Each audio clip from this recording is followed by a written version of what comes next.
नमस्कार दोस्तों, केएमडी classes bye के आर चौधरी यूट्यूब चैनल पर आपका फिर से हार्दिक अभिनंदन और स्वागत है। सबसे पहले आपको नव वर्ष की हार्दिक शुभकामनाएं। उम्मीद करता हूँ ये नव वर्ष आपके जीवन में खुशहाली लेके आए। आपने जो लक्ष्य निर्धारित कर रखे हैं उन लक्ष्यों को आपको ये प्राप्त करवाए, ऐसी मेरी ईश्वर से कामना है। दोस्तों, आज का हमारा जो लेसन होगा वो होगा परिमेय संख्या पे। परिमेय संख्या, परिमेय संख्याएं।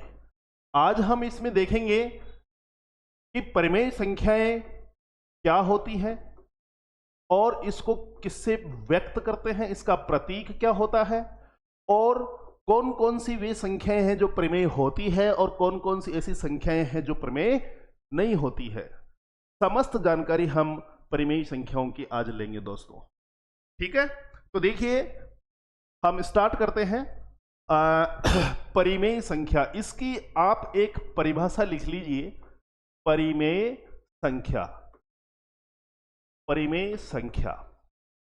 दोस्तों, पिछले क्लास में हमने डिस्कस किया था कि जब हमने पूर्णांकों को संख्या रेखा पर व्यक्त किया था तो हमने मध्य में 0 रखा था और राइट हैंड साइड, इधर जब हम बढ़ते हैं तो मान धनात्मक होते हैं और लेफ्ट हैंड साइड में जब हम बढ़ते हैं तो मान ऋणात्मक होते हैं। दोस्तों, इसमें हमने यहां कुछ अंक भी लिखे थे, जैसे 1 2 3 डॉट डॉट डॉट अनंत तक जाएगा। इधर देखिए -1 -2 -3 डॉट डॉट डॉट, ये भी अनंत तक जाएगा। दोस्तों, यहां हम जो बात कर रहे हैं पूर्णांकों की, वो इसलिए कर रहे हैं क्योंकि ये समस्त पूर्णांक है, सारे के सारे पूर्णांक हैं। पूर्णांक धनात्मक भी हो गए हैं, पूर्णांक ऋणात्मक भी हो गए हैं और ये जो पूर्णांक है आपका, ये उदासीन पूर्णांक है। हमने पिछली क्लास में इसको डिटेल से पढ़ा है। हम यहां पूर्णांकों की चर्चा इसलिए कर रहे हैं दोस्तों क्योंकि इसकी जो परिभाषा है परिमेय संख्या की, वो ये है कि जब किसी एक पूर्णांक में किसी अन्य पूर्णांक का भाग दिया जाता है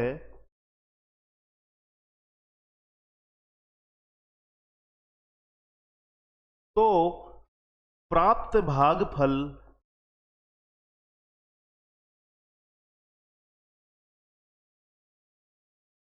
परिमेय संख्या कहलाता है। प्राप्त भागफल जो है वो परिमेय संख्या कहलाती है। परिभाषा देखिए दोस्तों, हम क्या कर रहे हैं, जब किसी एक पूर्णांक में, ध्यान देना, जब किसी एक पूर्णांक में किसी अन्य पूर्णांक का क्या दिया जाता है दोस्तों, भाग दिया जाता है, तो हमें क्या प्राप्त होगा, हमें भागफल प्राप्त होगा और वो प्राप्त भागफल ही क्या होगी, हमारी परिमेय संख्या होगी। ठीक है दोस्तों, तो इस परिभाषा के हिसाब से देखिए कि एक परिमेय जो संख्या है, परिमेय संख्या वो क्या है, इसको हम इंग्लिश में रेशनल नंबर्स बोलते हैं। Rational numbers. और दोस्तों, कि जब हम एक पूर्णांक में दूसरे पूर्णांक का भाग दे रहे हैं तो जो भागफल प्राप्त हो रहा है वो परिमेय संख्या है। तो इस भागफल को हम Q से व्यक्त करते हैं दोस्तों। तो ये भागफल जो है ये परिमेय संख्या है, इसीलिए परिमेय संख्या का जो प्रतीक होगा दोस्तों वो Q होगा।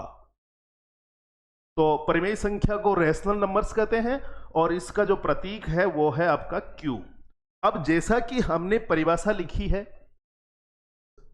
उसमें आपने देखा कि जब किसी एक पूर्णांक में दूसरे पूर्णांक का भाग दे रहे हैं तो भागफल प्राप्त होगा, निश्चित रूप से प्राप्त होगा। तो देखिए यहां एक चीज ध्यान रखने की है दोस्तों कि जब हम एक पूर्णांक में भाग दे रहे हैं किसी दूसरे पूर्णांक का, तो उसमें ध्यान देना, पूर्णांक और भाग दिया तो देखिए भाग के लिए नीचे लाइन खींची और फिर दूसरे पूर्णांक का हम क्या दे रहे हैं, भाग दे रहे हैं। तो हमें क्या प्राप्त होगी? परिमेय संख्या प्राप्त होगी, परिमेय संख्या।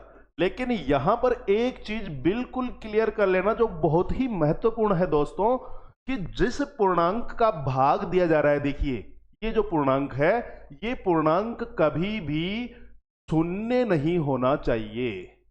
ये पूर्णांक कभी भी क्या नहीं होना चाहिए दोस्तों? शून्य नहीं होना चाहिए। तो यहां हम लिख रहे हैं ये पूर्णांक शून्य नहीं होना चाहिए। इतना सा ध्यान रखना है केवल। आपके पास बहुत सारे पूर्णांक हैं, धनात्मक पूर्णांक भी हैं, ऋणात्मक पूर्णांक भी हैं, और शून्य भी एक पूर्णांक है जो उदासीन पूर्णांक है। तो देखिए, यदि हम ऊपर वाले इसका एक एग्जाम्पल लेवें, जैसे मैंने लिया ऊपर एक पूर्णांक लिया, पूर्णांक ले लिया, जैसे मान लीजिए 2 एक पूर्णांक है, नीचे भाग देना है पूर्णांक का, तो हमने भाग दिया 3 का, 3 भी एक पूर्णांक है। तो ये जो प्राप्त संख्या है 2/3, ये आपकी परिमेय संख्या है। क्या है? परिमेय संख्या। तो हमने क्या डिस्कस किया?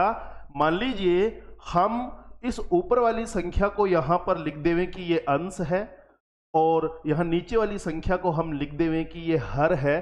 तो आपने देखा कि परिमेय संख्या जो है उसको अंश बटा हर में लिखा जा सकता है, या हम यूं कहें कि इसको P/Q के रूप में लिखा जा सकता है।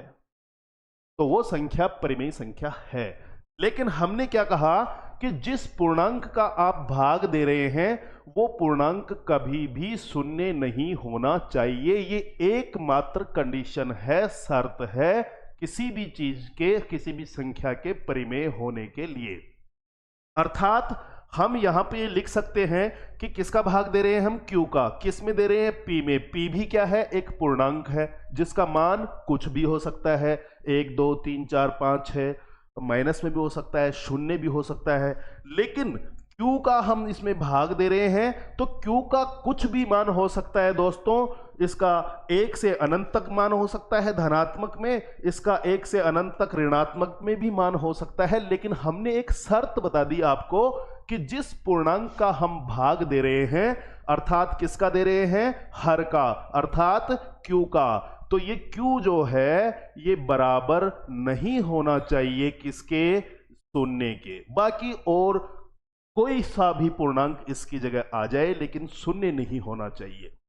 तो हमने महत्वपूर्ण चीज ये पढ़ी, परिभाषा ये पढ़ी हमने पीछे, कि जब किसी एक पूर्णांक में किसी अन्य पूर्णांक का भाग दिया जाता है तो प्राप्त भागफल परिमेय संख्या कहलाता है। अब यहां पर एक चीज आप यहीं पर नोट कर लें कि हम जब भाग दे रहे हैं ना पूर्णांक का, तो आपका वो भाग देने वाला पूर्णांक जो होगा वो क्या होगा? अंश में हम भाग देंगे किसका? हर का। ठीक है?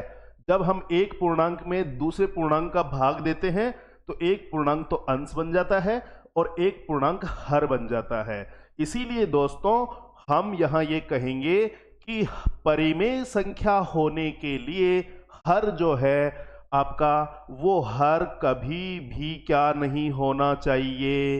एकमात्र शर्त है दोस्तों कि ये हर जो है ना, ये हर शून्य नहीं होना चाहिए, शून्य नहीं होना चाहिए।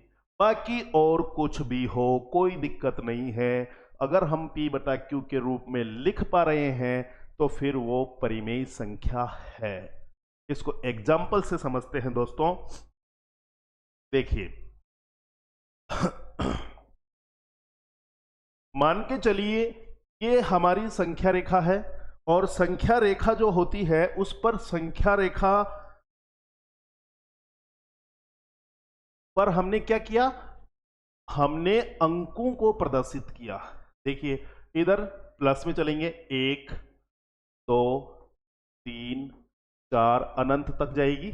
इधर देखिए -1 -2 -3 -4 अनंत तक जाएगी। अब देखिए हमारी एकमात्र कंडीशन क्या है कि कोई संख्या परिमेय संख्या है, तो क्या उसका प्रॉपर्टीज है, क्या उसकी विशेषताएं हैं? विशेषताएं ये है दोस्तों कि हमने परिभाषा पढ़ी है कि जब किसी पूर्णांक में अन्य पूर्णांक का भाग दिया जाता है, तो देखिए क्या 4 एक पूर्णांक है? बिल्कुल है।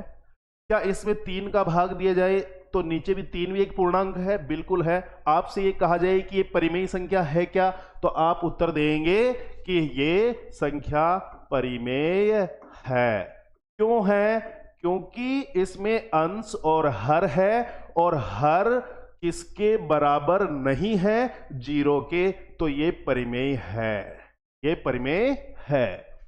अगर अंश और हर में से हर 0 है, अंश 0 हो सकता है, कोई दिक्कत नहीं है, अगर हर 0 है तो फिर वो परिमेय संख्या नहीं है दोस्तों। एकमात्र कंडीशन ये है कि भाग देते समय भाग किसका नहीं देना? 0 का, तो फिर वो परिमेय है। ठीक है दोस्तों। अगर आपसे कहा जाए कि मैं एक पूर्णांक ले लूं, ये बीच में आपका 0 है, मैं एक पूर्णांक ले लूं 1 और इसमें मैं भाग दे दूं दूसरे पूर्णांक का 2 का, और आपसे पूछा जाइए कि बताइए ये कि संख्या परिमेय है कि नहीं है, तो आप कहेंगे कि ये संख्या परिमेय है। क्या है? परिमेय है। बिल्कुल है दोस्तों। क्यों है? क्योंकि इसमें अंश बटा हर है, और हर जो है बराबर नहीं है 0 के। देखो 2 है। अब अगर मैं आपसे कहूं कि 1/0 परिमेय है कि नहीं है? परिमेय है या नहीं? बताइए। अब इसको उल्टा 0/2 परिमेय है या नहीं? अब देखिए परिभाषा ध्यान रखिए दोस्तों। जब किसी संख्या को p/q में लिखा जा सके, जीतू समझ में आ रही है क्या अच्छे से? Very good. देखिए जब किसी संख्या को अंश बटा हर में, किसमें दोस्तों? अंश बटा हर में व्यक्त कर सके, और हर जो है शून्य नहीं हो, बस शून्य नहीं हो, और कुछ भी ध्यान नहीं रखना। ये 2 कंडीशन हो गई, ये पहली कंडीशन और ये दूसरी कंडीशन। 2 कंडीशन है दोस्तों। अगर किसी संख्या को हम अंश बटा हर में लिख रहे हैं और हर शून्य नहीं है, शून्य से बड़ा है या शून्य से छोटा है माइनस में, तो भी परिमेय है। ठीक है दोस्तों, केवल शून्य नहीं होना चाहिए। तो देखिए अंश बटा हर के रूप में लिख सके और आपका हर जो है वो क्या नहीं हो? शून्य नहीं हो, तो वो संख्याएं क्या होंगी? वो संख्याएं परिमेय होंगी। क्या होंगी? परिमेय होंगी। ठीक है दोस्तों। तो देखिए 4/3 अंश बटा हर, और हर जो है शून्य नहीं है तो परिमेय है। 1/2, ठीक है, अंश और हर आपका शून्य नहीं है, इसका मतलब परिमेय है। नीचे आइए 0/2, ठीक है, अंश बटा हर जो है आपका ये शून्य के बराबर नहीं है। ठीक है दोस्तों, अंश शून्य हो सकता है, आपका हर जो है ये शून्य नहीं होना चाहिए, तो इसका मतलब 0/2 ये भी एक परिमेय संख्या है। ठीक है, ओके।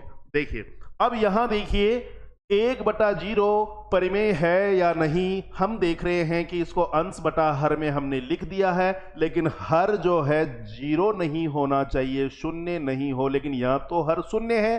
इसका मतलब 1/0 आपकी परिमेय नहीं है। ध्यान देना, परिमेय संख्या नहीं है। और दोस्तों आपको अच्छे से पता है कि जब किसी संख्या में चाहे वो 1 हो, चाहे वो 20 हो, चाहे वो 50 हो, चाहे वो कितनी ही बड़ी संख्या हो, जब किसी संख्या में हम शून्य का भाग देते हैं दोस्तों, तो इसका जो मान होता है वो परिभाषित नहीं है। क्या नहीं है? परिभाषित नहीं है। ठीक है दोस्तों, हम ये कहते हैं कि ये मान अनंत प्राप्त होगा, ये मान परिभाषित नहीं है। इसीलिए शून्य अगर किसी हर में आ जाता है, अंश में अगर आएगा तो चलेगा, कोई दिक्कत नहीं है, वो परिमेय होगी। सिर्फ और सिर्फ कंडीशन ये है कि संख्या को यदि हम अंश और हर में लिख सकते हैं और हर किसके बराबर नहीं हो, शून्य के बराबर नहीं हो, तो वो संख्या आपकी परिमेय संख्या होगी। ठीक है दोस्तों, अर्थात अगर मैं अंश को लिख दूं p कोई भी मान लिया और हर को लिख दूं मैं q, तो हर किसके बराबर नहीं होना चाहिए, शून्य नहीं होना चाहिए। ठीक है, शून्य नहीं होना चाहिए, यही पढ़ा ना हमने। तो अगर इस बात को हम यहां पे लागू करें तो यदि किसी संख्या को p बटा q के रूप में लिखा जाए और हर शून्य नहीं होगा, मतलब क्या है, इसमें हर क्या है दोस्तों, इसमें हर है q, तो हम यहां लिखेंगे कि q का मान बराबर नहीं होना चाहिए 0 के। बस देखो, ये तो बटे में लिख दिया अंश बटा हर, और हर का मान किसके बराबर नहीं है, 0 के, तो वो संख्या क्या होगी, परिमेय संख्या होगी। क्या होगी दोस्तों, परिमेय संख्या होगी। तो उम्मीद करता हूं आप अच्छे से समझ गए होंगे कि परिमेय संख्या क्या होती है। ठीक है, अंश बटे हर में लिखी जाए और हर का मान शून्य नहीं हो, अंश का मान अगर शून्य है तो भी परिमेय है। अब देखिए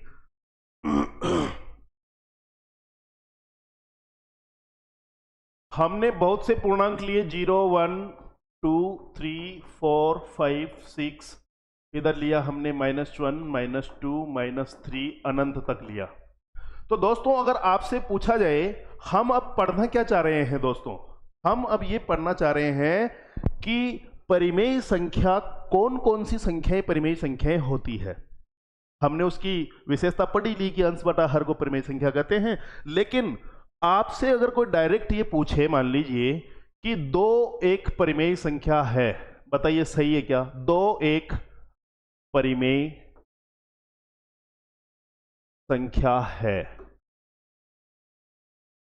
बताओ ये कथन सत्य है अथवा असत्य है, सत्य अथवा असत्य, कौन सा कथन है ये। मैंने कहा, मैंने कोई सा भी एक पूर्णांक उठा लिया, 2 उठा लिया, 2 एक परिमेय संख्या है, बताइए है या नहीं है। तो हमने क्या पढ़ा, हमने पढ़ा कि जिसको अंश बटा हर में लिखा जा सके। अब दोस्तों 2 लाना है अपने को, तो देखिए अगर मैं 4 बटे 2 लिख दूं तो 4 क्या है आपका अंश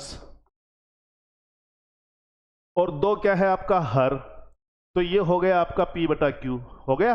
और हर देखिए शून्य नहीं है, शून्य नहीं है, तो इसका मतलब ये हुआ कि 4 बटा 2 जो है वो एक परिमेय संख्या है। अब परिमेय है तो आप मुझे बताइए 4 बटा 2 की वैल्यू कितनी आएगी, 2 दूनी 4, अर्थात 2 भी क्या हुई, एक परिमेय संख्या हुई। ये कथन बिल्कुल सत्य है।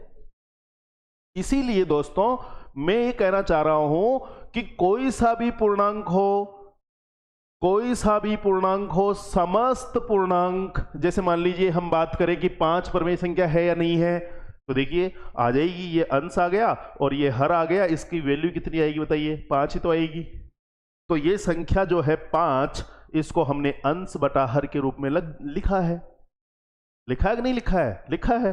तो इसका तात्पर्य ये हुआ कि ये अंश बटा हर में लिखी जा रही है ये 5, इसीलिए ये 5 जो होगी ये 10 बटा 2 भी परिमेय है और 5 भी परिमेय है। तो दोस्तों मैं ये निष्कर्ष निकालना चाह रहा हूं, ये समझाना चाह रहा हूं आपको कि हम जो संख्या रेखा पर पूर्णांक लेते हैं, चाहे कोई से ही पूर्णांक हो, धनात्मक पूर्णांक, ऋणात्मक पूर्णांक और शून्य सॉरी, समस्त पूर्णांक, समस्त का मतलब समझ गए दोस्तों, समस्त पूर्णांक अर्थात 0 भी एक पूर्णांक है और 1 भी पूर्णांक है, 2 भी पूर्णांक है, 3 भी पूर्णांक है, 4 भी पूर्णांक है, 5 भी पूर्णांक है, अनंत तक है। लेफ्ट साइड में -1 भी पूर्णांक है, -2 भी पूर्णांक है, -3 भी पूर्णांक है, -4 भी पूर्णांक है, -5 भी पूर्णांक है, अनंत तक चले जाइए। समस्त पूर्णांक आपकी परिमेय संख्या होती है। तो देखिए मैंने पहला कथन लिखा परिमेय संख्या के ऊपर, वो क्या लिखा, वो ये लिखा परिमेय संख्याएं। ठीक है, तो देखिए पहला क्या लिखा, समस्त, क्या लिखा, समस्त पूर्णांक पूर्णांक अच्छे समझ में आ गए होंगे। पूर्णांक क्या है? समस्त पूर्णांक परिमेय संख्या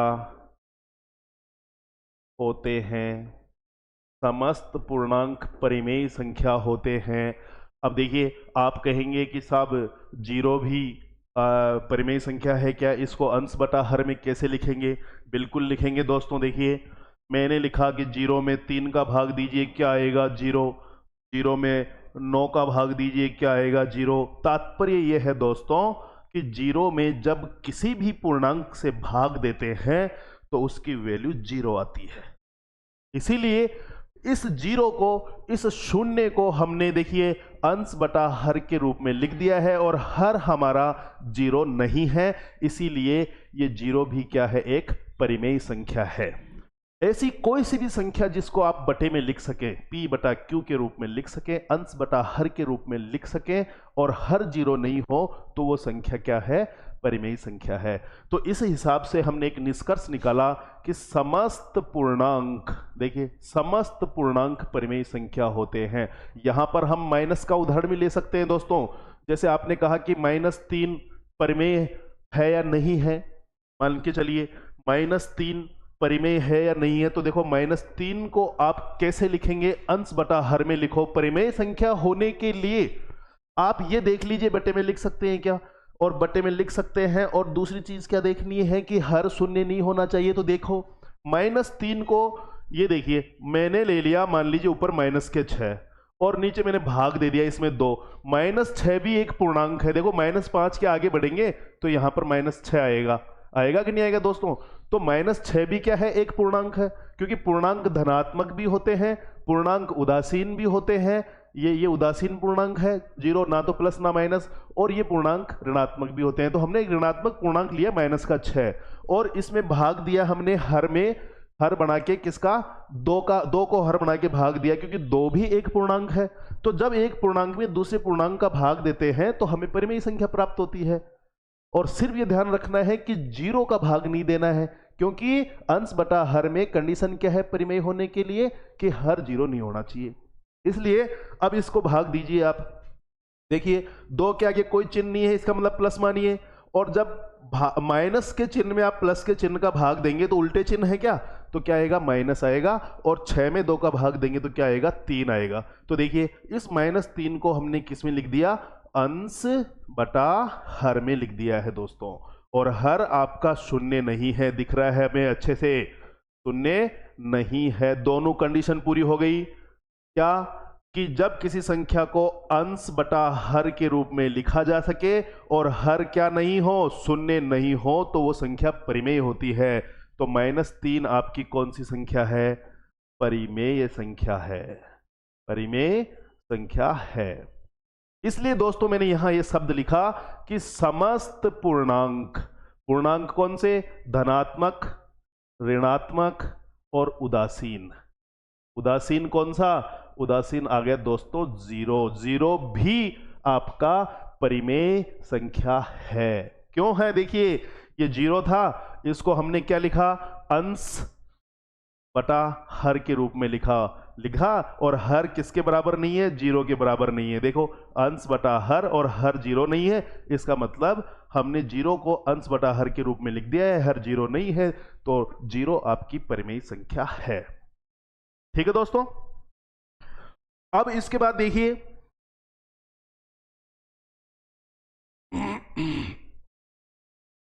तो हमने पढ़ा कि समस्त पूर्णांक, ठीक है, समस्त आ गए हैं, कोई भी नहीं छूटा है। तो समस्त जो पूर्णांक है दोस्तों वो परिमेय होते हैं। नेक्स्ट देखिए इसमें और क्या है? नंबर 2। अब बताइए आप, हमने सबसे पहले क्लास के अंदर पढ़ा था प्राकृत संख्या। प्राकृत संख्या कहां से शुरू होती है दोस्तों? प्राकृत संख्या को n से व्यक्त करते हैं, यह शुरू होती है 1 से। 1 2 3 4 5 डॉट डॉट डॉट अनंत तक जाती है। तो आप मुझे बताइए ये प्राकृत संख्याएं जो हैं वो इस समस्त पूर्णांक में आई कि नहीं आई? देखो समस्त पूर्णांक ही आ गए हैं तो प्राकृत संख्याएं भी उसी में आएगी। जैसे देखो ये रही 1 2 3 4 5 अनंत तक, अर्थात समस्त प्राकृत संख्याएं भी पूर्णांकों में शामिल है। तो हम यहां लिखेंगे समस्त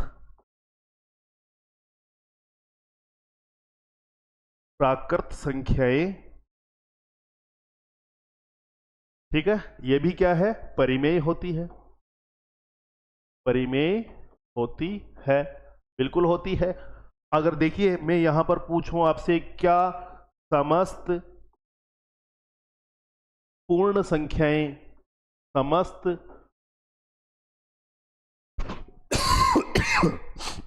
समस्त पूर्ण संख्याएं परिमेय होती है? अगर मैं पूछूं आपसे कि बताइए ऐसा है या नहीं है कि समस्त पूर्ण संख्याएं परिमेय होती है, बताइए। तो देखिए पूर्ण संख्या हमने होल नंबर पढ़ी थी, वो कहां से, प्राकृत 1 से स्टार्ट होकर अनंत तक जा रही है, और पूर्ण संख्या 0 से स्टार्ट होकर अनंत तक जा रही है। अब आप देख सकते हैं दोस्तों, क्या इन पूर्णांकों में 0 से अनंत तक भी है? ये देखो, ये रहा 0 से 1 2 3 4 5 अनंत तक है। तो इन पूर्णांकों में पूर्ण संख्या भी है, इन पूर्णांकों में प्राकृत संख्या भी है, अर्थात समस्त पूर्णांक परिमेय होते हैं। तो आपकी प्राकृत संख्या भी परिमेय है और पूर्ण संख्या भी परिमेय है। तो समस्त पूर्णांक परिमेय होते हैं दोस्तों, समस्त प्राकृत संख्याएं परिमेय होती है, समस्त पूर्ण संख्याएं भी आपकी परिमेय होती है। ठीक है दोस्तों, इसके आगे नेक्स्ट हम बात करें समस्त, इस वर्ड को ध्यान से समझना, पूर्ण वर्ग, समस्त पूर्ण वर्ग संख्याएं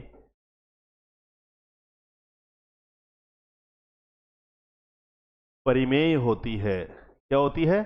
परिमेय होती है। देखिए, अब पूर्ण वर्ग किसको कहते हैं? ऐसी संख्याएं दोस्तों जिनका वर्गमूल निकल सके, वो कहलाती है पूर्ण वर्ग। जैसे मैं कहूं ये 16 ले लिया मैंने, मान लीजिए 16 का यदि वर्गमूल निकाला जाए तो दोस्तों कैसे निकालेंगे? 16 के 2 टुकड़े कीजिए, 4 इंटू 4, और वर्गमूल में 2 टुकड़े में से 1 टुकड़ा ले लीजिए, वर्गमूल हो गया। तो 16 का वर्गमूल कितना आया? 4। तो 16 पूर्ण वर्ग संख्या है। किसका वर्ग है ये? 4 का। वह संख्या जिसको स्वयं से गुणा करने पर प्राप्त होती है संख्या, जैसे 4 को 4 से गुणा किया, 16 प्राप्त हुई, तो 16 पूर्ण वर्ग है। ठीक है, 2 खुद भी पूर्ण, 4 खुद भी पूर्ण वर्ग है, क्योंकि 2 को 2 से गुणा करेंगे तो 4 आएगी, तो 4 खुद भी पूर्ण वर्ग है। ठीक है, तो समस्त पूर्ण वर्ग संख्याएं, पूर्ण वर्ग संख्याएं, समस्त पूर्ण वर्ग संख्याएं भी क्या होती है? परिमेय होती है। जैसे मैंने एक एग्जाम्पल लिया, यहां एक पूर्ण वर्ग संख्या ले ली, मान लीजिए पूर्ण वर्ग संख्या आप समझ गए होंगे जिसका वर्गमूल निकल सके। जैसे 4 का वर्गमूल 2, तो 4 पूर्ण वर्ग है। जैसे मान लीजिए 9 का वर्गमूल 3, तो 9 पूर्ण वर्ग संख्या है। जैसे मान लीजिए 16 का वर्गमूल 4, तो 16 पूर्ण वर्ग संख्या है। ठीक है, जैसे 25 का वर्गमूल हमने लिया 5, तो 25 पूर्ण वर्ग संख्या है। तो सभी पूर्ण वर्ग संख्याएं भी परिमेय होती है। अर्थात मैं आपसे अगर पूछूं क्या 4 पूर्ण वर्ग है, बताइए 4 आपके पूर्णांक में आया कि नहीं आया? आया। मैं आपसे पूछूं 9 एक परिमेय संख्या है, तो 9 इसमें आएगा कि नहीं आएगा? पूर्णांकों में आएगा। तो समस्त पूर्णांक परिमेय हैं, तो 4 भी परिमेय होंगे, 9 भी परिमेय होगी, और 16 भी परिमेय होगी, 25 भी परिमेय होगी। समस्त पूर्णांक क्या होंगे? परिमेय होंगे। ठीक है दोस्तों, और इसके अलावा हम इस बात पर भी यहां डिस्कस कर सकते हैं दोस्तों कि हमें जो भी भिन्न प्राप्त होती है, ये 4 चीजें अपनी ये हो गई है, हम ऐड कर लेते हैं नेक्स्ट में। देखिए 5वां,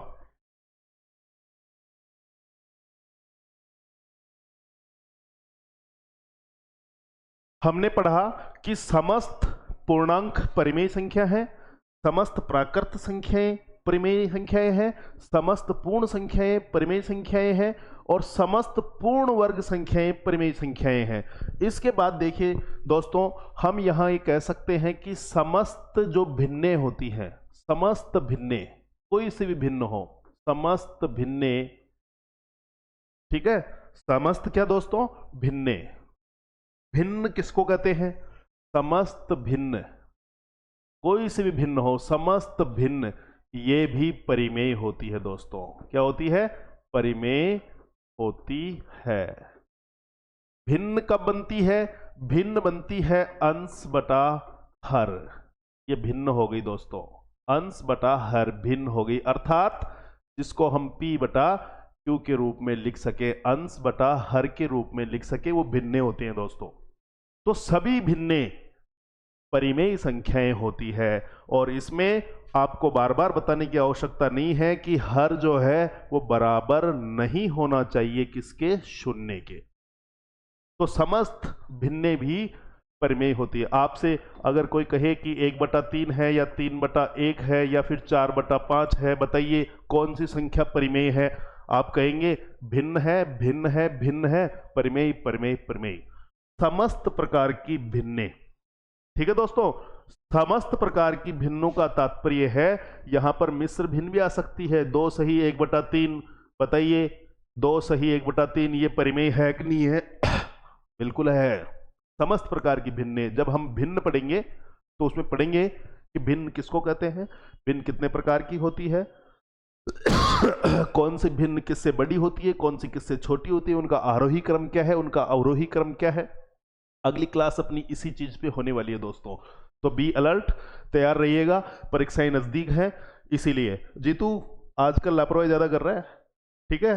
हाँ, तो अब देखिए इसको कैसे हल करेंगे दोस्तों। 2 सही 1/3, इसको इससे गुणा कर दीजिए, 3 दूनी 6, और ऊपर वाली जोड़ दीजिए 1, इसमें कितना हो गया? 7। तो दोस्तों इसको हम लिख सकते हैं 3 दूनी 6 और 1 7/3। तो मुझे बताइए अंश बटा हर हो गया क्या?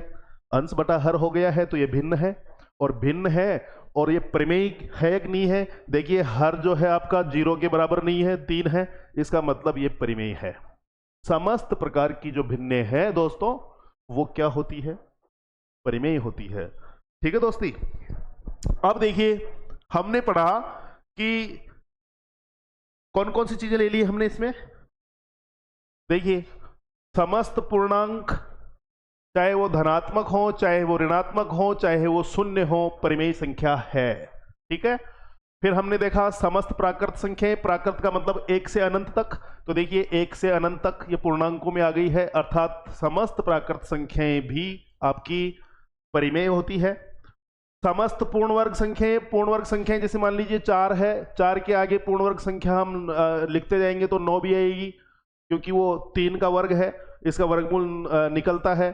यानी कुल मिला के 1 से अनंत तक जो संख्याएं जा रही है उसके अंदर सारी संख्याएं हैं, प्राकृत संख्याएं भी है, पूर्ण संख्याएं भी है, भाज्य संख्याएं भी है, अभाज्य संख्याएं भी है, सम संख्याएं भी है, विषम संख्याएं भी है। समस्त प्रकार के जो अंक है, अर्थात इस एक शब्द से आप समझिए समस्त अंक जो है यानी पूर्ण अंक जो हैं वो क्या होते हैं? परिमेय होते हैं। कोई से अंक हो, चाहे वो अंक भाज्य हो, चाहे अभाज्य हो, चाहे सम हो, चाहे विषम हो, चाहे प्राकृत संख्या का हो, चाहे पूर्ण संख्या का हो, चाहे वो धनात्मक हो, चाहे वो ऋणात्मक हो, समस्त अंक अर्थात पूर्णांक क्या होते हैं? परिमेय होते हैं। तो अब इन चीजों को आप अपने आप समझ जाएंगे कि प्राकृत भी हो गई और पूर्ण भी हो गई, पूर्ण वर्ग भी हो गई, ठीक है, ये सब परिमेय होंगी दोस्तों। ठीक है, तो समस्त भिन्ने भी क्या होती है? परिमेय होती है। भिन्न कब आएगी? अंश बटे हर से आएगी, P बटा Q से, और Q बराबर नहीं हो 0 के तो फिर वो हो जाएगी परिमेय। तो देखिए ये समस्त भिन्ने जो हैं वो आपकी क्या होगी दोस्तों? परिमेय संख्या होगी। ठीक है, तो अब हम नेक्स्ट चर्चा इस बात पे करना चाहेंगे कि ऐसी कौन सी संख्याएं हैं, हमने अंकों की सारी बात कर ली है, हमने पूर्ण वर्ग संख्याओं की, प्राकृत की, सबकी बात कर ली है, अब हम दशमलव संख्या की बात करना चाह रहे हैं दोस्तों। तो 5 चीजें अपने पास पीछे उसमें आ चुकी हैं कि कौन कौन सी चीजें जो होती है वो परिमेय संख्याएं होती है। अब छठी चीज पे हम डिस्कस कर रहे हैं दोस्तों। देखिए तो दशमलव संख्याएं, दशमलव संख्याएं क्या ये भी परिमेय होती है या नहीं होती है? तो देखिए दशमलव संख्याएं परिमेय होती है या नहीं होती है, इसको समझने के लिए सबसे पहले हमें इस दशमलव संख्या को समझना पड़ेगा। तो दशमलव संख्या को हम यहां समझते हैं। देखिए हमने इधर सेंटेंस ही लिखा कि दशमलव संख्याएं, अब प्रश्न ये है परिमेय है होती है या नहीं। प्रश्न ये है दशमलव संख्याएं परिमेय होती है या नहीं।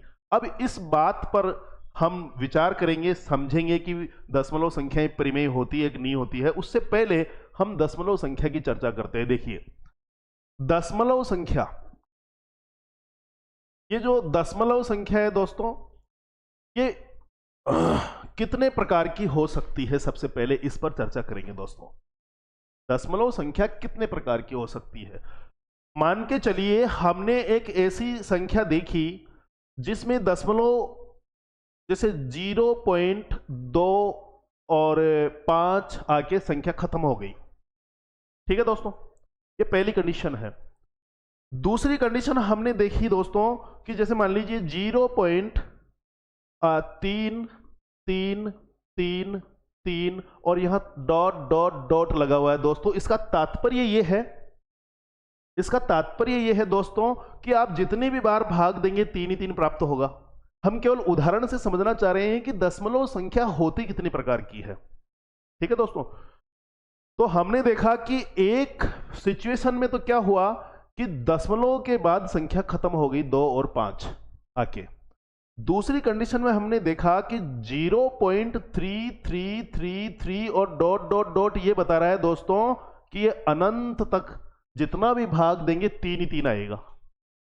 ठीक है दोस्तों, अब एक सिचुएशन हमने और देखी दोस्तों कि जैसे 0.12357 और डॉट डॉट डॉट चलती जा रही है, चलती जा रही है। ठीक है, ये 3 सिचुएशन हमारे सामने है। ठीक है दोस्तों, तो कहने का तात्पर्य ये हुआ कि दशमलव संख्याएं जो हैं वो एक सिचुएशन तो ये बनती है, एक सिचुएशन ये बनती है, एक सिचुएशन ये बनती है। तो इसको अच्छे से समझने के लिए इधर देखिए दोस्तों।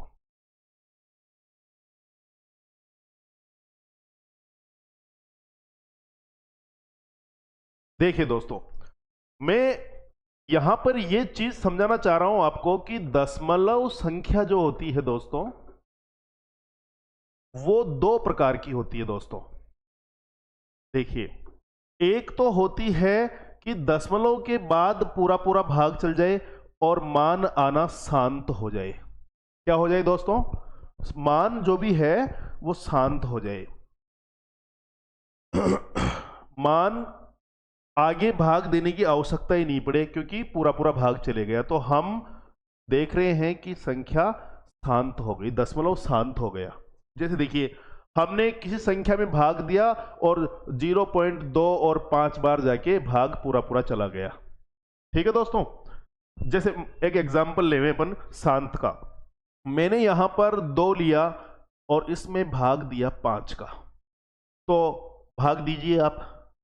0 भाग नहीं जा रहा है, दशमलव लगा दीजिए, यहां 0 लगाएंगे 20 हो जाएगा, तो 5 चौके 20, 0.4 पूरा पूरा भाग गया दशमलव के बाद। इसका मतलब अब ये आगे मान नहीं आएगा, यहां संख्या खत्म हो गई है, तो ये कहलाएगी आपकी शांत और दशमलव भी आ रहा है इसमें, तो शांत दशमलव। क्या कहलाएगी ये?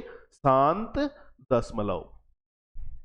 ठीक है, तो हम यहां देखना ये चाह रहे हैं कि दशमलव की जो संख्या होती है वो कितने प्रकार की हो सकती है। तो सबसे पहले हमने देखा कि शांत दशमलव भी होता है और एक होता है दोस्तों अशांत दशमलव। क्या होता है? अशांत दशमलव। अशांत दशमलव से क्या तात्पर्य है, इसको आप समझे दोस्तों। मान के चलिए कि हमने अशांत दशमलव का तात्पर्य, जैसे मान लीजिए यहां एक संख्या लिखी हुई है 0.134 या इस तरीके से भी आ सकती है। देखिए 10100100001 डॉट डॉट डॉट। अब ये संख्या क्या बता रही है? पहले भी हमने देखा, इधर देखिए, और ऐसे भी आ सकती है दोस्तों 0.3333 डॉट डॉट डॉट। तो अशांत दशमलव, देखिए दशमलव संख्याएं कितने प्रकार की हुई? मूलतः दो प्रकार की, एक तो शांत हुई और एक हुई अशांत। ठीक है दोस्तों। अब शांत में तो क्या होगा, जैसे 0.4, अब आगे डॉट नहीं लगी हुई है, 0.4 ऐसे डॉट डॉट डॉट लगी होती, इसका तात्पर्य यह है कि 4 ही 4 आएगा और अनंत बार आएगा। लेकिन ये नहीं है, ये नहीं है, ये कहां है? ये यहां है, देखिए 0.3333 डॉट डॉट डॉट।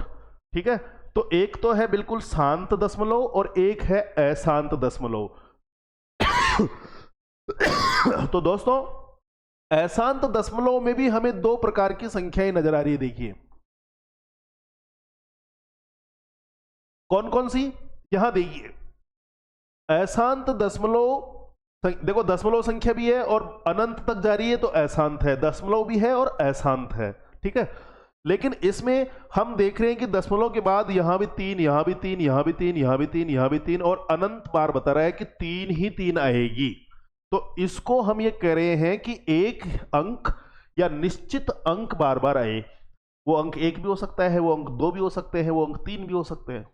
ठीक है, लेकिन वो बार बार वही आए। तो अशांत दशमलव दोस्तों दो प्रकार का हुआ हमारे सामने, देखिए अशांत दशमलव एक तो ये हुआ जिसमें समान अंक बार बार आए, तो उसको हम बोलेंगे आवर्ती। क्या बोलेंगे दोस्तों? वो दशमलव संख्या अशांत तो है ही, लेकिन साथ साथ में क्या है? आवर्ती है। और अगर हम इसकी चर्चा करें दोस्तों, दूसरे ये जो अलग से लिखी गई है, देखो 0.101, फिर 2 बार 0 और 1, फिर 3 बार 0 और 1, अर्थात अनंत तक तो जा रही है, 3 डॉट लगे हुए हैं, लेकिन किसी अंक की पुनरावृत्ति नहीं हो रही है। देखो यहां 1 आया और 1 जीरो, फिर 1 आके 2 जीरो, फिर 1 आके 3 जीरो, फिर 1 आके 4 जीरो, फिर 1 आके 5 जीरो, ऐसे आ रहा है ये। तो किसी समान अंक की पुनरावृत्ति नहीं हो रही है, तो इसको हम बोलेंगे अनआवर्ती। एक तो आवर्ती हो गया दोस्तों और एक अनआवर्ती हो गया। तो आपके सामने देखिए, आप अच्छे से समझ गए होंगे कि दशमलव संख्याएं जो होती है दोस्तों, वो मेनली दो प्रकार की होती है, शांत दशमलव और अशांत दशमलव। और अशांत दशमलव के एग्जाम्पल्स से हम समझ पा रहे हैं कि अशांत दशमलव भी दो प्रकार की होती है।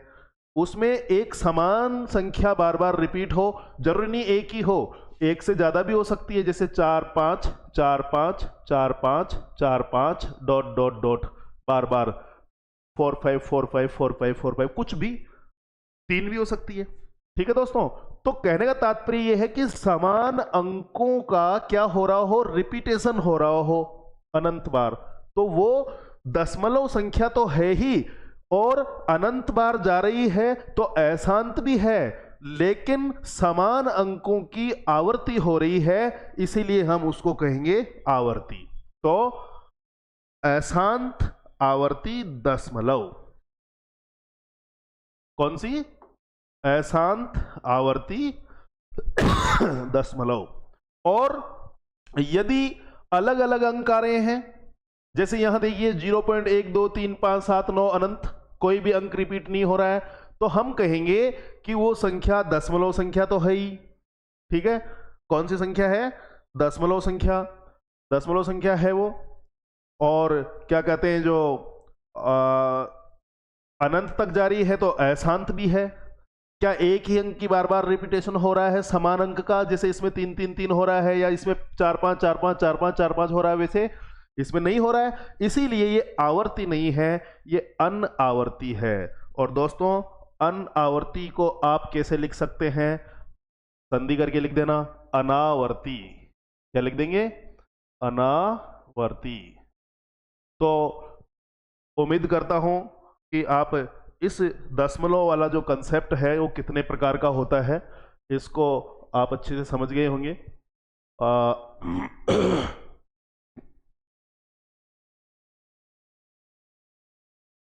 देखिए दोस्तों, कुल मिला के हम इस निष्कर्ष पे पहुंचे कि दशमलव जो संख्या है वो संख्या हुई कितने प्रकार की? दो प्रकार की, एक तो हुई शांत, एक हुई अशांत। ठीक है, और दोस्तों अशांत कितने प्रकार की हुई? दो प्रकार की। एक तो हुई आवर्ती, एक या समान अंकों की बार बार आवर्ती, और अशांत जो है दूसरी वो हुई अनावर्ती, जिसमें क्या हो, समान अंक या अंकों की आवर्ती नहीं हो, अलग अलग अंक आए और अनंत तक जाए, तो वो है अनावर्ती। ठीक है दोस्तों,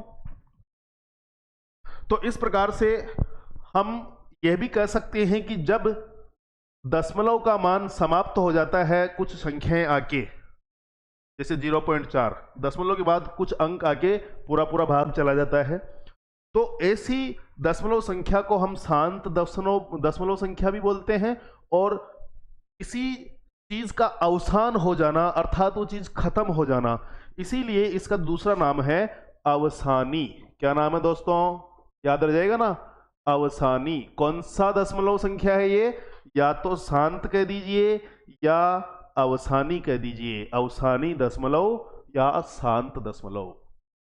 ठीक इसी प्रकार दोस्तों अगर हम अशांत की बात करें, अशांत का मतलब क्या है कि वो शांत नहीं हो रही है, अर्थात उसका अवसान नहीं हो रहा है, अर्थात वो कभी खत्म नहीं हो रही है। अवसान शब्द का जो अर्थ है दोस्तों, अवसान, अवसान का तात्पर्य है समाप्त। तो देखिए दशमलव संख्या जो शांत होती है वो भाग समाप्त हो जाता है वहीं पर, इसीलिए अवसान हो गया तो हम उसको अवसानी दशमलव कहेंगे। और अगर शांत नहीं हो रहा है, समाप्त नहीं हो रहा है, भाग अनंत तक जा रहा है, ठीक है ना, डॉट डॉट डॉट, ठीक है, तो अशांत या उसको हम कहेंगे अवसानी के आगे लगा दीजिए आप, क्या लगाएंगे, अन लगा दीजिए, अन अवसानी, अन अवसानी। क्या हो गया दोस्तों, अन अवसानी। हो सकता है ये आपको स्क्रीन पे नजर नहीं आ रहा हो, मैं दोबारा लिख देता हूं, अन अवसानी। ठीक है दोस्तों, अन अवसानी। तो देखिए दशमलव संख्या शांत या अशांत, शांत का दूसरा नाम अवसानी, अशांत का दूसरा नाम अन अवसानी। अब जो अशांत है वो दो प्रकार की हो सकती है, हो सकता है समान अंकों का रिपीटेशन हो तो वो आवर्ती होगी, और समान अंकों का रिपीटेशन नहीं हो रहा है, अलग अलग अंक आ रहे हैं तो वो अनावर्ती होगी। ठीक है दोस्तों, तो अब हम मेन बात पे आते हैं, कौन सी दशमलव संख्या, हमारा जो टॉपिक था वो ये था दशमलव संख्या परिमेय होती है या नहीं होती, दशमलव संख्या, ठीक है, परिमेय होगी या नहीं होगी। तो देखिए दोस्तों नंबर 1 शांत दशमलव संख्या परिमेय होती है। क्या होती है, परिमेय होती है। क्यों होती है दोस्तों, एग्जाम्पल देखिए, अगर आपको कोई ये कहे कि 0.4 परिमेय संख्या है या नहीं, तो है दोस्तों। क्यों, परिमेय के लिए क्या चाहिए, परिमेय के लिए चाहिए कि एक तो अंश हो और बटे में हर हो, और हर जो है दोस्तों वो शून्य नहीं हो, शून्य नहीं हो, यही तो कंडीशन है ना परिमेय होने की। तो देखिए 0.4 को आप लिख सकते हैं दोस्तों, कितने स्थान छोड़ के दशमलव है, एक स्थान छोड़ के दशमलव है दोस्तों, देखिए एक स्थान बाद दशमलव आ रहा है इसमें, ठीक है ना, कहां दशमलव आ रहा है, एक स्थान के बाद दशमलव आ रहा है, जैसे 0.4, तो एक स्थान छोड़ के दशमलव है दोस्तों, तो ये 4 आ गया ऊपर, और एक स्थान छोड़ के दशमलव है तो आप ये 10 नीचे लगा दीजिए, 1 0 लगा दीजिए, 10 हो गया, 4/10। तो बताइए अंश बटा हर हो गया क्या, और हर शून्य नहीं होना चाहिए, तो हर शून्य है क्या, हर में शून्य तो हो सकता है, हर में शून्य तो हो सकता है 10 20 50 100, लेकिन अकेला शून्य नहीं होना चाहिए। ठीक है दोस्तों, अगर ऐसा आपने इसको लिख दिया अंश बटा हर में, तो ये परिमेय हो गई बिल्कुल। तो शांत दशमलव संख्या क्या होती है दोस्तों, परिमेय संख्या होती है। इसको आप थोड़ा और आगे हल करेंगे तो 2 से 2 बार और 2 दूनी 4 और 2 से 5 बार, 2 पंजे 10, वही 2/5 आ गई, और भिन्न है 2/5, तो भिन्न, प्रत्येक भिन्न भी तो परिमेय संख्या होती है दोस्तों। इसीलिए हम दशमलव संख्या की चर्चा कर रहे हैं कि दशमलव संख्या परिमेय संख्या होती है कि नहीं होती है। तो दशमलव का पहला प्रकार था दोस्तों शांत दशमलव। तो शांत दशमलव संख्या क्या होगी? परिमेय होगी। दशमलव संख्या का जो दूसरा प्रकार है दोस्तों वो था अशांत। कौन सा? अशांत। इस शांत को आप अच्छे से समझ ले, अवसानी भी आ सकता है परीक्षा में। शांत दशमलव परिमेय होते हैं, या ऐसे भी आ सकता है अवसानी दशमलव परिमेय होते हैं। अवसानी दशमलव वो दशमलव है जिसमें पूरा पूरा भाग चल गया है दशमलव के बाद, शांत हो गई है संख्या। शांत का ही दूसरा नाम अवसानी है, अर्थात समाप्त होने वाली। ठीक है, अब हम बात करें अशांत दशमलव। अशांत दशमलव परिमेय होंगे कि नहीं होंगे? तो अशांत दो प्रकार के थे, आपको पता है। एक तो था अपना आवर्ती वाला दशमलव, और एक था अपना अनावर्ती वाला। कौन सा? अनावर्ती वाला। तो मान लीजिए आवर्ती वाली संख्या है, एग्जाम्पल ले लेते हैं अपन आवर्ती वाली, जैसे 0.333 डॉट डॉट डॉट अनंत तक जा रहा है। तो दोस्तों ध्यान से समझ लेना कि दशमलव संख्या जो शांत होती है या अवसानी होती है वो परिमेय होती है, और दशमलव संख्या जो अशांत होती है, लेकिन अशांत में क्या होती है? किसी एक या दो या तीन अंकों की बार बार पुनरावृत्ति होती है, समान अंकों की, और अनंत तक जारी है। तो ये अशांत आवर्ती जो है वो आपकी परिमेय होती है। क्या होती है? परिमेय होती है। ठीक है दोस्तों। और अशांत दशमलव कौन सा? अशांत दशमलव जो अनावर्ती हो, जैसे एग्जाम्पल देखिए, जैसे हमने लिखा 0.1 01 001 0001, या दूसरा देखिए 0.1 2 5 7 6, ठीक है, डॉट डॉट डॉट। एक भी अंक की आवर्ती इसके जैसे नहीं हो रही है, 3 3 3, है ना, या फिर 2 अंकों की या फिर 3 अंकों की, समान अंकों की आवर्ती हो, वो ही आवर्ती संख्या होगी। अगर अलग अलग अंक आ रहे हैं बार बार और संख्या खत्म ही नहीं हो रही है तो वो अनावर्ती होगी। तो दोस्तों शांत दशमलव परिमेय, अशांत दशमलव और क्या हो अशांत में? आवर्ती, तो परिमेय। और दोस्तों दशमलव संख्या जो अशांत तो है ही लेकिन अनावर्ती है, किसी अंक की बार बार रिपीटेशन नहीं हो रहा है, तो वो आपकी होगी अपरिमेय। क्या होगी? अपरिमेय। वो संख्या परिमेय संख्या नहीं होगी। ठीक है दोस्तों। अब कारण जान लेते हैं क्यों नहीं होगी। हमने अब शांत को हम यहीं छोड़ेंगे, क्योंकि शांत में तो हमने देख लिया एक स्थान छोड़ के दशमलव है तो एक जीरो लगा दी नीचे। अब यहां आइए नीचे, अशांत दशमलव में आई है, अशांत आवर्ती भी है और अनावर्ती भी है। तो दोस्तों मुझे ये बताइए आप कि ये है आपका अशांत। ठीक है, अशांत का मतलब क्या है? अनअवसानी, जो समाप्त नहीं हो रही है। ये दो प्रकार का है आपके, आवर्ती और अनावर्ती। अब कौन सी इसमें से परिमेय है? आवर्ती वाली परिमेय है, परिमेय है, ध्यान देना। और अनावर्ती वाली अपरिमेय है। अब कारण क्या है इस बात का कि अपरिमेय है? देखिए दोस्तों, हमने इसका एग्जाम्पल लिया 0.333 डॉट डॉट डॉट। तो दोस्तों देखिए इसको हम कैसे लिख सकते हैं, या 0 पॉइंट, अब देखो 3, वह अंक 3 है जिसकी बार बार पुनरावृत्ति हो रही है ना। तो इसको दोस्तों हम दूसरे तरीके से कैसे लिख सकते हैं? दूसरे तरीके से हम इसको लिख सकते हैं 0.3, और 3 जो है ना बार बार है, तो गणित में एक चिन्ह लगता है, किसी भी अंक के ऊपर अगर ऐसा चिन्ह लगा हुआ हो तो इसका तात्पर्य है कि ये बार का चिन्ह है। क्या है दोस्तों? बार का चिन्ह है। 0.3 बार, बार पढ़ेंगे इसको, क्या पढ़ेंगे इसको? बार, बार। तो इसका तात्पर्य क्या होगा अगर इसको खोल दिया जाए? तो दोस्तों इसका तात्पर्य होगा 0.3333 डॉट डॉट डॉट अनंत बार। इसलिए अब जब हम अनंत बार है तो इसको 0.3 की पावर बार लिख देते हैं दोस्तों, और जिस संख्या पर बार लगा हुआ आ जाता है उसको हम p बटा क्यू में कैसे लिखते हैं? परिमेय कब होगी वो? जब उसको हम 3 बटा और फिर कुछ संख्या और आए नीचे, यानी p बटा क्यू में हम लिखेंगे, तब जाके तो परिमेय होगी। हमारे पास यह एग्जाम्पल 3 का है। तो दोस्तों ध्यान रखना, जितनी संख्याओं के ऊपर बार लगा हुआ है उतनी ही बार हम क्या लिख देंगे नीचे। देखो या लगा के इसको कैसे लिखते हैं अपन, इसको इस संख्या को देखो 3 के ऊपर बार है तो 3 लिख के बटे में लिख दीजिए। कितनी संख्याओं के ऊपर बार है? एक ही संख्या के ऊपर बार है, ठीक है।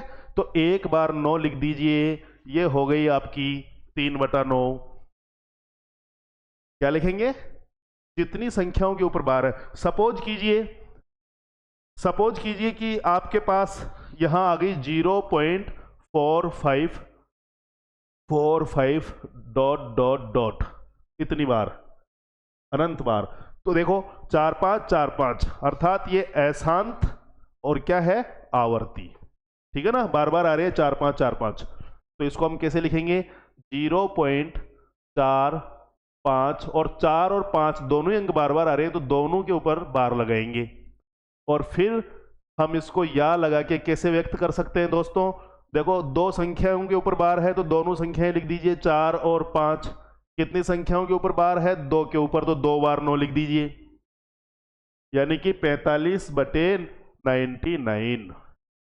एक संख्या के ऊपर बार है तो उस संख्या को लिख के 1 बार 9 लिखेंगे, 2 संख्याओं के ऊपर बार है तो वो संख्याएं लिखकर 2 बार 9 लिखेंगे, ठीक है दोस्तों। तो हम जो आवर्ती संख्याएं होती है उनके हम p बटा q, अंश बटा हर में उसको लिख सकते हैं। देखिए 0.4545 बटा 99 लिख सकते हैं ना p बटा q में, इसीलिए ये p बटा q में लिखी जा रही है। और आपका q यानी हर जो है वो बराबर नहीं है 0 के, इसीलिए दोस्तों हम कहेंगे कि ये बार वाली अर्थात आवर्ती वाली संख्याएं भी परिमेय होती है। अब हम बात करते हैं अनावर्ती की। अनावर्ती अपरिमेय होती है, और क्यों होती है? देखिए अनावर्ती इसलिए, देखो एग्जांपल देखिए 0.12357 डॉट। अब मुझे ये बताइए कि अब हम इसको बार के रूप में व्यक्त कर सकते हैं क्या? नहीं कर सकते, क्योंकि 1 रिपीट नहीं हो रहा है, 2 रिपीट नहीं हो रहा है, 3 रिपीट नहीं हो रहा है, 5 भी नहीं हो रहा है, 7 भी नहीं हो रहा है। तो हम किसके ऊपर बार लगाए ये पता नहीं चल रहा है, इसलिए। और कितने स्थान छोड़ के, देखो शांत दशमलव में अगर ऐसे आ जाए 0.256 और संख्या खत्म, तो हमें पता है कि 1 2 3 स्थान छोड़ के दशमलव है, तो 256 बटे 3 स्थान छोड़ के दशमलव है, तो नीचे 1 2 3 जीरो लगा देंगे, तो ये p बटा q हो गया, ये परिमेय हो गई। लेकिन जो अशांत में अनावर्ती होती है, अर्थात किसी अंक की बार बार आवर्ती नहीं होती है, तो हम ये वाला फॉर्मूला भी यूज नहीं कर सकते। और दूसरी बात, हमें ये पता नहीं है कि कितने स्थान छोड़ के दशमलव है। अगर ये समाप्त हो जाती तो हम गिन लेते 1 2 3 बार, 3 स्थान छोड़ के दशमलव है तो 3 जीरो लगा देते नीचे। लेकिन यहां पर दोस्तों ये पता नहीं चल पा रहा है कि ये कितने स्थान छोड़कर ये दशमलव है, तो कितनी जीरो लगाए नीचे। इसलिए ध्यान सिर्फ ये रखना है कि समस्त पूर्णांक परिमेय है, समस्त प्राकृत संख्याएं परिमेय है, समस्त आपकी पूर्ण संख्याएं परिमेय है, समस्त भिन्ने परिमेय है, समस्त क्या कहते हैं जो शांत दशमलव वाली संख्याएं भी आपकी परिमेय है। और अशांत में ध्यान देना, अशांत में या अनअवसानी में जो आवर्ती वाले संख्याएं होती है वो आपकी परिमेय होती है, और अनावर्ती वाली जो संख्याएं होती है जिनमें किसी विशेष अंक की आवर्ती नहीं हो बार बार, तो उसको हम बटे में लिख नहीं पा रहे हैं। क्यों नहीं लिख पा रहे हैं? क्योंकि कितने स्थान छोड़ के दशमलव है हमें पता ही नहीं है। आवर्ती में क्या हो गया था, आवर्ती में हमें पता है एक ही अंक बार बार आ रहा है, इसीलिए हमने उसके ऊपर बार का चिन्ह लगाया और फिर 3 लिख के एक संख्या के ऊपर बार है तो एक बार 9 लिखा, दो संख्याओं के ऊपर बार है तो 2 बार 9 लिखा। ठीक है दोस्तों, तो आपकी अशांत आवर्ती परिमेय होती है और अशांत अनावर्ती अपरिमेय होती है। इसको P बटा Q अर्थात भिन्न के रूप में नहीं लिखा जा सकता अशांत अनावर्ती को। और यहां पर इस बात की भी हम चर्चा कर लें कि 0.333 ये अनंत बार है, तो इसको हम कैसे करेंगे? देखिए, इसको हम करेंगे अभी या लगा के हमने लिखा था कि 0.3 बार, फिर या लगा के हमने लिखा था कि एक संख्या के ऊपर बार है तो वो संख्या ऊपर आ गई, एक के ऊपर बार है तो एक बार 9 लगाया, 3/9। तो ये हुआ कैसे? ये इसलिए हुआ दोस्तों, देखिए आप ये जो आपकी 0.333 अनंत बार है, इसको आप x मान लीजिए। क्या मान लीजिए? x बराबर 0.333। अब यहां पर 0 है, यहां पर पॉइंट है, इस यहां पर एक अंक लाने के लिए इसको भी 10 से गुणा कर दीजिए, इस संख्या को।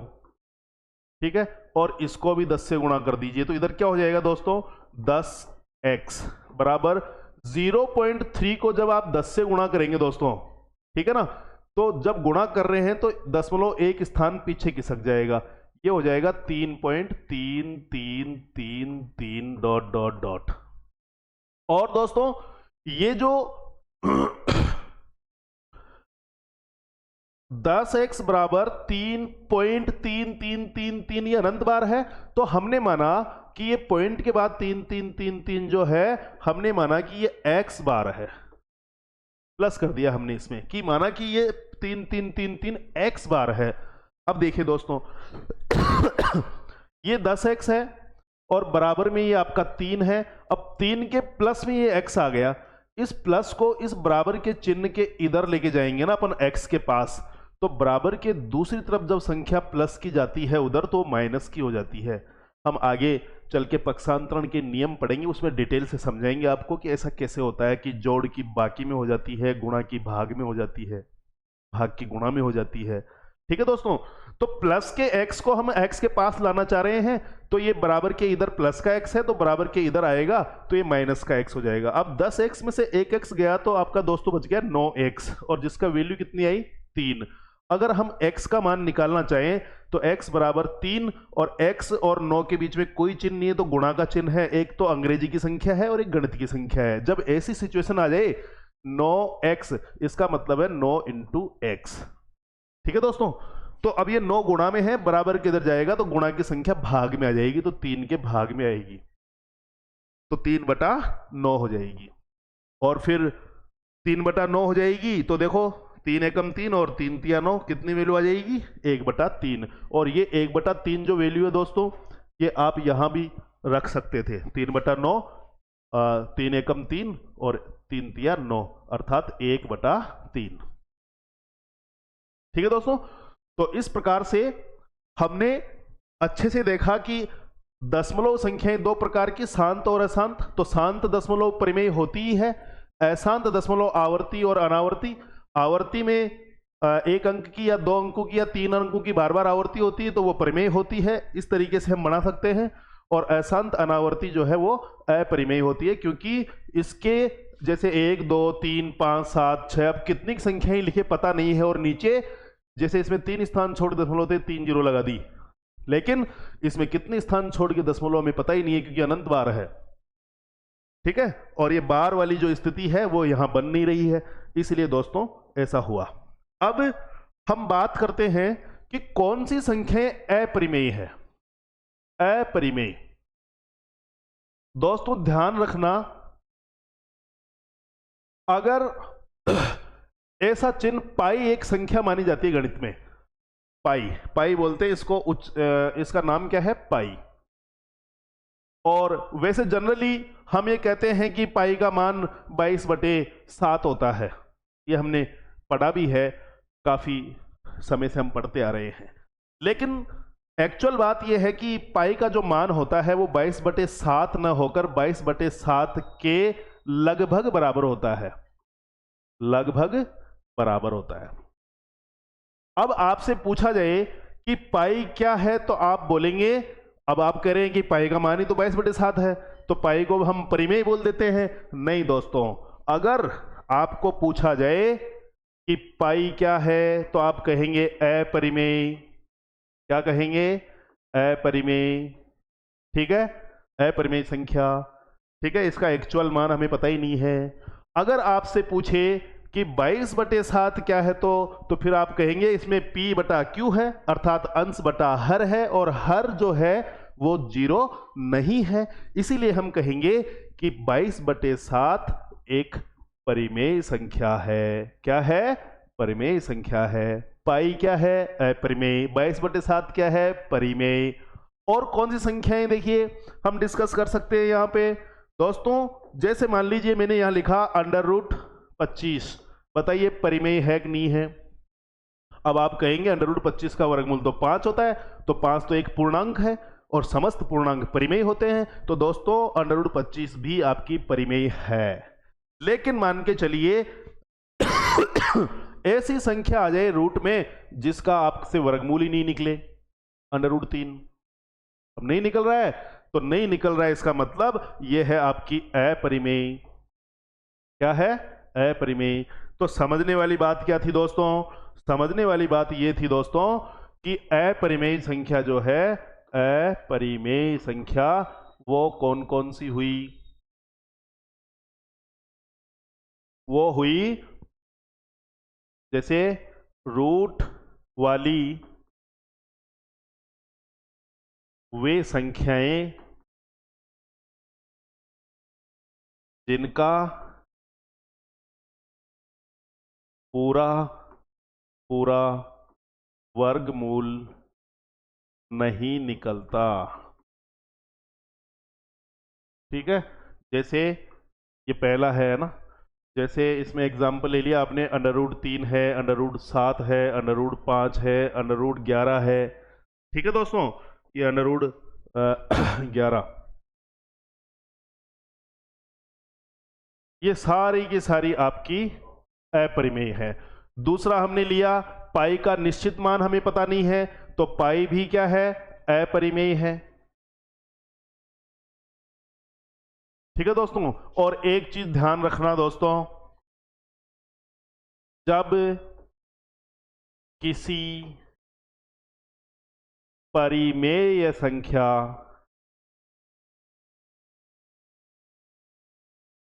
को अपरिमेय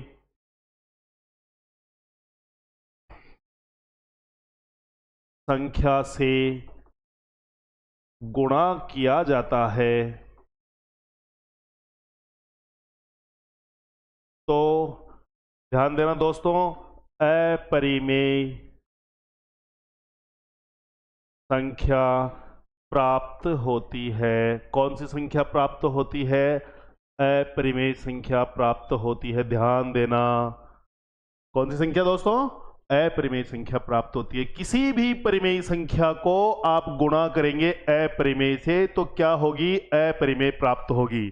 जैसे देखिए दोस्तों एग्जाम्पल, आपको पता है समस्त पूर्णांक परिमेय होते हैं।